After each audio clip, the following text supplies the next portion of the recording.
congratulations for doing such a great job in Baby Driver. I have to say, I usually don't say that I would go see the film the second time, but this movie, I can tell you, I would love to go see the second and third time because it's that good.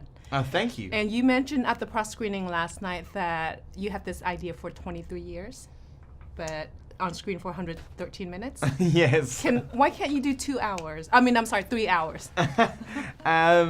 I don't know. I mean, you know, like, it'd probably be pretty expensive to do that. Like, I think it's that thing as well, like, you know, when I had the idea for it 22 years ago, I mean, I wasn't a director then. I hadn't been to the States. I just sort of had this vision of like a car chase film set to music. And I just had the idea for the first scene, and then that developed into the idea for the character. It's like, okay, so it's a car movie driven by music. It's about a young getaway driver who has to have the right music to kind of operate. So he uses music as an escape, and also he uses music to escape. So there's something in that.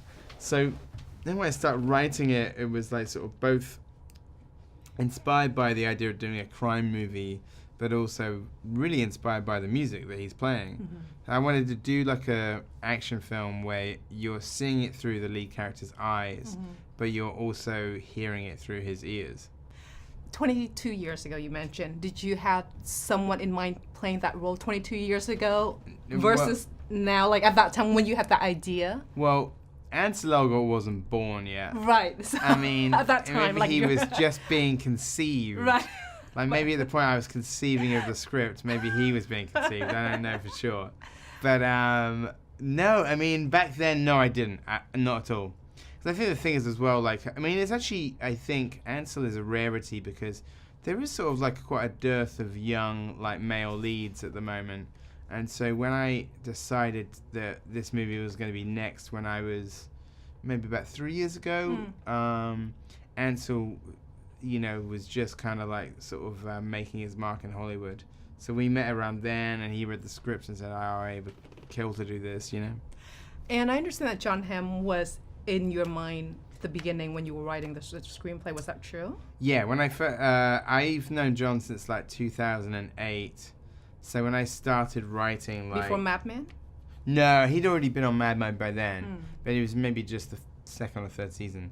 But maybe it was the second season. Either way, I've known him for a little while, and so when I wrote the part of Buddy, I wrote it for John. I have to say, everyone in this film, I mean, from Jamie, from Kevin Spacey, everybody was fantastic in their performances.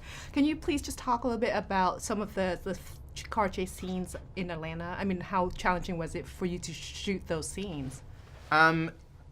They are as complicated and painstaking to make as they are fun to watch. So I can't tell you just what a Herculean task it is to shoot those scenes, especially like on a busy freeway. During the day. Yeah. You know, when you're shooting those scenes, you basically can do it on a Sunday only. But even on a Sunday, you're causing massive traffic chaos. So, you know, some people in Atlanta might have been late for church that day, and I apologize. I'm sure God forgive them. Yes. for the greater cause of your, yes, you know, God's passion. a big fan of Baby Driver. Oh, I'm sure he is.